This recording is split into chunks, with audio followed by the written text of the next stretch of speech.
Hello and welcome back. Today Patrick and I are going through another £200 worth of 10p's, looking for the alphabet 10p's. Now, what progress have we made? Good question. Well, the 2018 book, we've got quite a few in. We've got A, C, E, H, J, K, L, M, N, O, P, Q, S, V, X, Y, and Z. So we've got 2 pages where we are missing one from each panel. So the I or the R would be very, very good. And then by contrast, we have got 2 of the 2019s. We've got G and we've got R. And nothing else, because the 2019s are still a bit elusive, as are all of them, to be fair. But without further ado, let's get into the bags. Do you want me to pick or do you want to pick? You pick. I'll have the one on top. So let's get into the bags. So let's jump into the questions. First question comes from Sophia Carroll, who asks, do you think the Royal Mint will do new designs on alphabet 10p's? I think they will eventually, but I imagine there's lots of cost involved in making all the dies for the coins, so it might not be for a couple of years, but hopefully soon. Liam Davis asks, if you were to bring back a new defunct currency, what would it be? Maybe some of the pre-decimal ones. I like the sixpences. I've always liked the design of that, so maybe I'd bring the sixpence back. Dennis Price asks, what's a Gruffalo? So the Gruffalo is a book that I used to read Patrick when he was a little boy, yeah, it's a I can't remember. I used to know it off the top of my head because I read it so often. But what was it? It's a prickly. I don't know. Can't remember. You'll have to read the book. Jason Labrosse asks, which of the original Star Wars action figures would be top of your list to collect? So I've got a few of the Star Wars action figures, not the original ones. Some I think they're called what were they called? Legacy figures from the old expanded universe. My favourite was the Grand Admiral Thrawn one, because he's my favourite character from the expanded universe, and he's now in the actual canon, so it's quite cool. But anyway, but there's got to be the Boba Fett with the firing rocket, because they stopped making them because it was a hazard to children. Sky Valley Deckard asks, what is it that makes coins special to you? It's the different designs. It's the excitement of finding new ones, trying to fill up a collection of them. That's what makes it exciting for me. Anna Peachy asks, where can you find a list of all the coins to collect? So if you're looking for a list of all the UK coins, then my recommendation is to look on Change Checker. If you're looking for a list of world coins that you're trying to collect, I would suggest you look on Numista. Dean Smith asks, what Strike Your Own are you hoping for? Kew Gardens. It's going to happen. Hopefully. 1st of July, I reckon it's going to change, so we'll know then. George Wright asks, do the plastic wallets in your videos damage coins over time? So yeah, so when I last showed my collection, a lot of them I was keeping in the little plastic wallets, but because I contacted the seller and asked if they were chemically inert, which the seller advised me that they were. However, from reading into it a bit more, they are slightly acidic, so I am in the process still of moving all my coins from those little plastic wallets into coin flips, which are chemically inert, which will work long term. George Wright asks, no, that was George Wright, sorry. African Dave asks, have you ever spent a rare coin? I am almost sure that I have done, or I must have done in the past, but I don't know of any instances that I can look back and think of, thankfully. Lucas Gaming asks, would you rather 50 Kew Gardens or 51 Newtons? 50 Kew Gardens, definitely. Kelly McMillan asks, if you could design a Star Wars coin, what would it be? Darth Vader, 100%, no doubts in my mind. Phil Jeffrey Burt asks, why are coins released regionally? Very few have reached it to southwest Cornwall.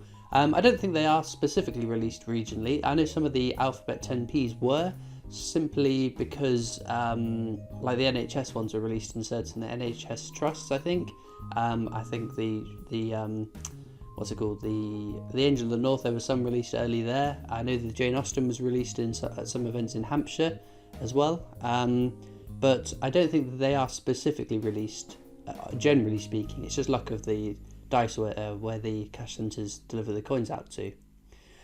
Erin Rowe asks, "Are you having a good day?" Yes. Got my new shirt on.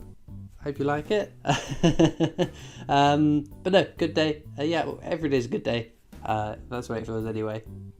Darren Coles asks, "If you could have anyone's head on a coin, who would it be?" I've said before I'd like to see some great British musicians. Personally, I want to see David Bowie, Freddie Mercury, some of my favourite British musicians on coins. Sick Jack asks, "Do you collect £5 coins?" Yes, so I'll collect any coins I can get my hands on. I don't specifically, I don't have too many £5 coins because you can't come across them in circulation. That's generally how I get coins in my collection. Ryan Rowe asks, "How old are you?" Mid-20s, I think I can still call it until next week. And then it'll be late 20s next week, unfortunately. Ivan Struck Football Skills asks, "Do you like Jemima Podduck more than Olympics?" No, I prefer to get Olympic. I like the Olympic designs more than Jemima Podduck, although Jemima Podduck I think is more valuable than the Olympic ones. Most of the Olympic ones, that is. Elliot Miller asks, "What's your favourite non-circulated coin?" The Frankenstein £2 coin is my favourite non-circulated one. Simon Rogers asks, "What features of foreign coins do you think would be good on UK coins?" Ooh, good question. I'm trying to think now. I think some of the different shapes would be quite cool. Because we've seen in the World Coin Hunt on Sundays some really cool shaped coins. Some animals on coins, that's one thing I would love because they look so cool on foreign coins that on UK coins they would look exceptional.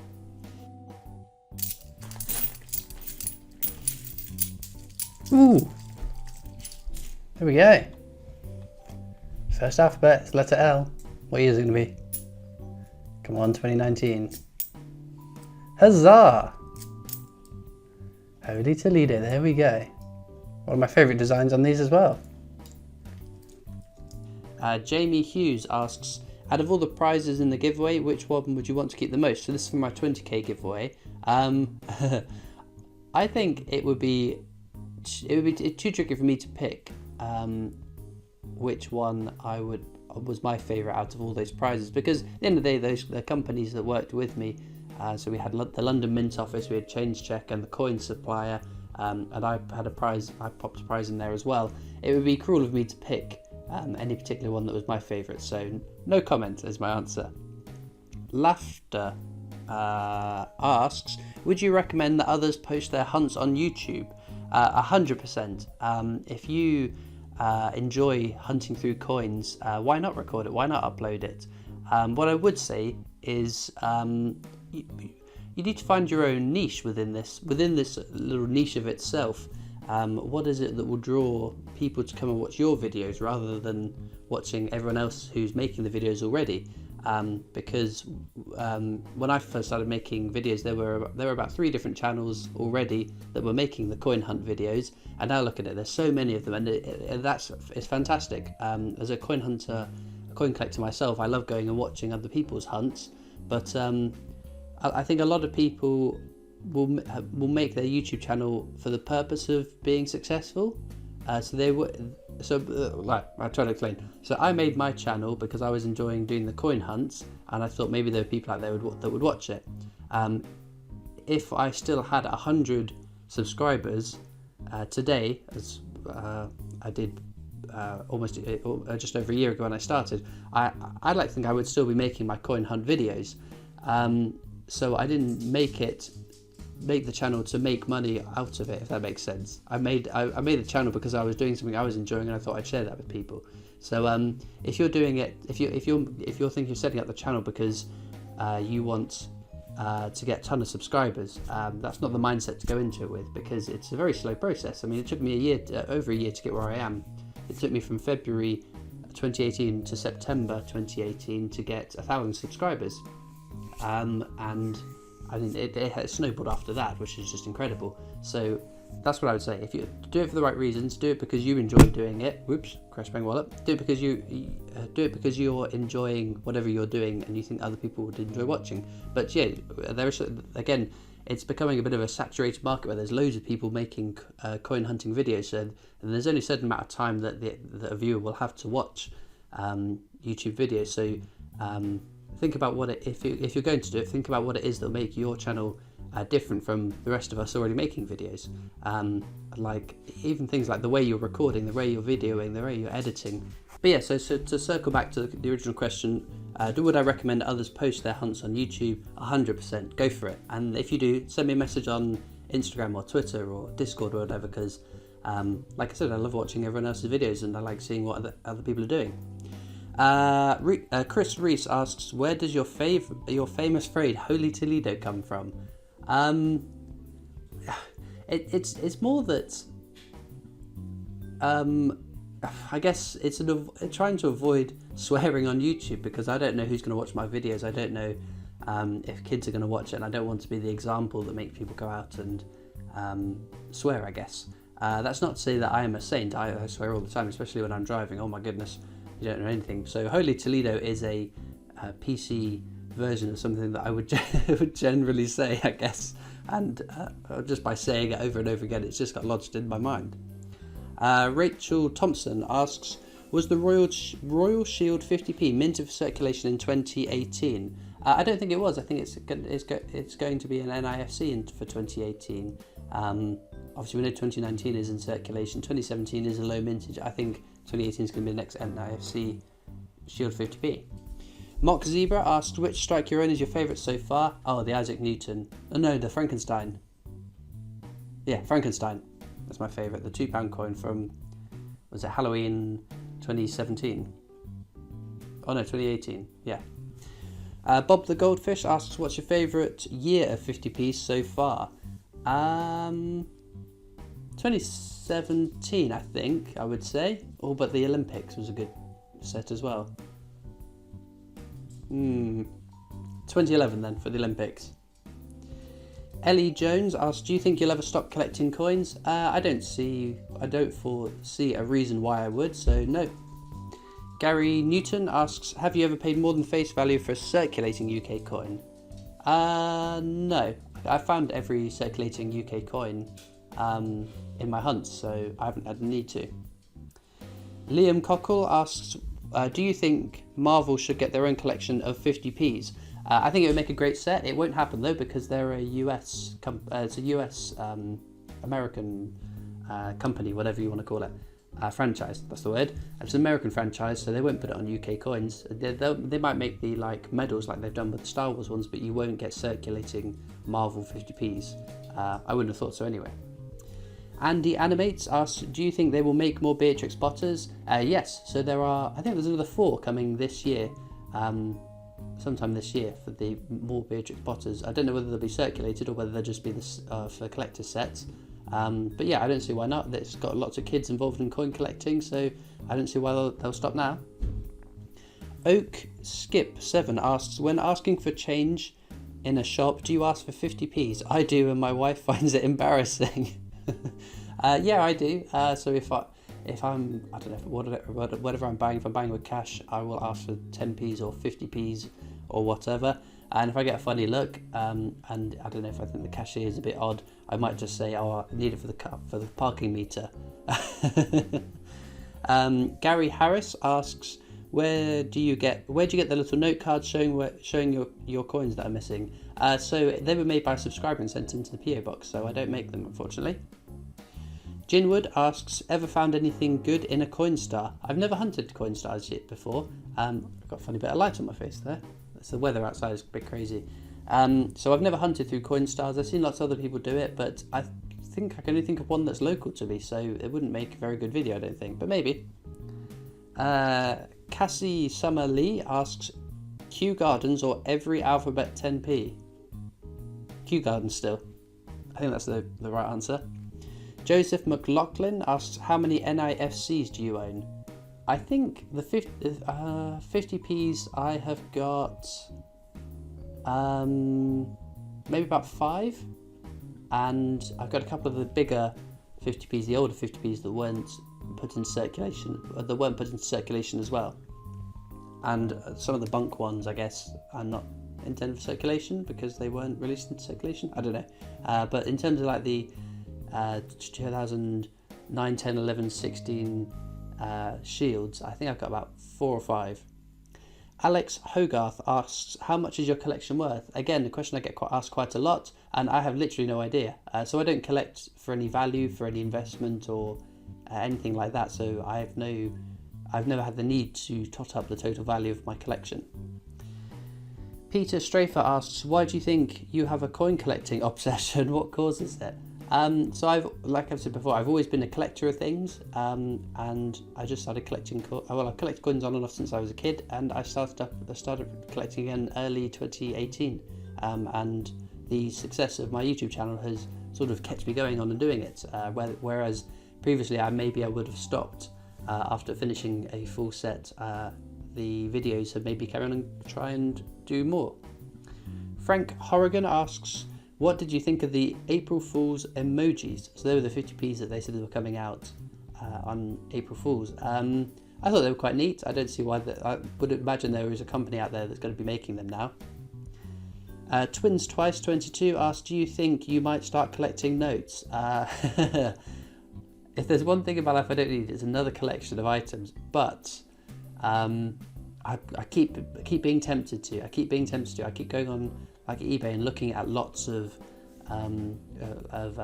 banknotes to maybe make a video on, but I don't know. I think the problem is with hunting through the coins like I do, I can find things in circulation, whereas if I wanted to collect banknotes, there's no way of me actively getting them from circulation, so I think that spoils part of the hunt for me. Leston Lewis asks, would you trade all your rare coins for the Mini Cooper at the Mint? No. Aaron Bradley asks, if you could put any monarch on coins, who would it be? I like the portrait of George VI, the Queen's father. I think he's got the coolest looking portrait, so I would put him back on coins. Matthew Moss asks, would you like to see sports teams on coins? Yeah, why not? I mean, I'm not a massive sports fan, but any addition to the variety of commemorative coins that we've got in circulation is a bonus for me because I like hunting for new things. Darren Cheshire asks, do you think the 2019 Q will affect the value of the real one? No, not at all. The value of the original 2009 Kew Gardens 50p is in its mintage. It's not in the total amount of Qs minted. Yeah, so anyway, the mintage of 210,000 of that original 2009 Kew Gardens hasn't changed. It won't change just because they've reissued the coin in 2019, and it's got the year 2019 on the reverse of it, or the obverse of it. I can't remember, obverse of it. So that hasn't changed the mintage figures of the 2009 Kew Gardens, and that's the one that's desirable. The 2019 one is nice to have in a collection, but it's not the original, which is what everyone wants. So in my mind, no. IRWD asks, what do you think the meaning of life is?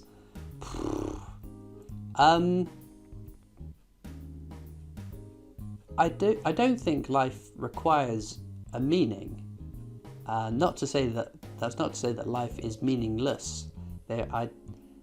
I think if there is, I don't know. It's hard. It's something. I know what I want to say, but I can't put it into words. If that makes sense. I don't believe there is an overarching meaning to life. I think that we are on this rock for a finite amount of time, that we should be maximizing every last moment that we get on this rock. But I don't think there is a specific meaning to it. I don't think there is a code that will unlock everything or explain everything. I just think we should, like I said, maximize every last second we get in, because in the grand scheme of things, we're not here for very long at all. Anyway, that's getting a bit deep. Let's get into one more question. Legendary Hamster asks, where do you research your coins? So as I said before, ChangeCheck have got great scarcity charts showing you what's rare, what's not rare. Numista as well is a massive database of world coins that's helpful, but if I'm looking for the value of a specific coin, I will go onto eBay, filter the results by auctions, sold auctions, not just what people have put it up for, because people put up for stupid prices, and then I will have a look at what the average selling price is recently. So anyway, let's get back to the coins. So there we go, there's our finds for today. I found 1992 Jersey, a 2019 L for Loch Ness Monster. Patrick found was it 2010? 2012 Jersey, and has banged into the camera 3 times. Yep. But his best find is this awesome Falkland Island 10 pence.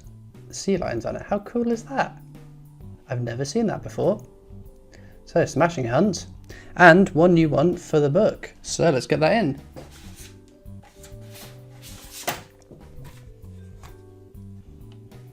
Right, let's move these out of the way. And the L goes here. So we're up to 3 out of 26 for the 2019 set. So smashing finds. So all that leaves me to do is thank you so much for watching. I hope you enjoyed, and I'll see you next time for more coins. Bye.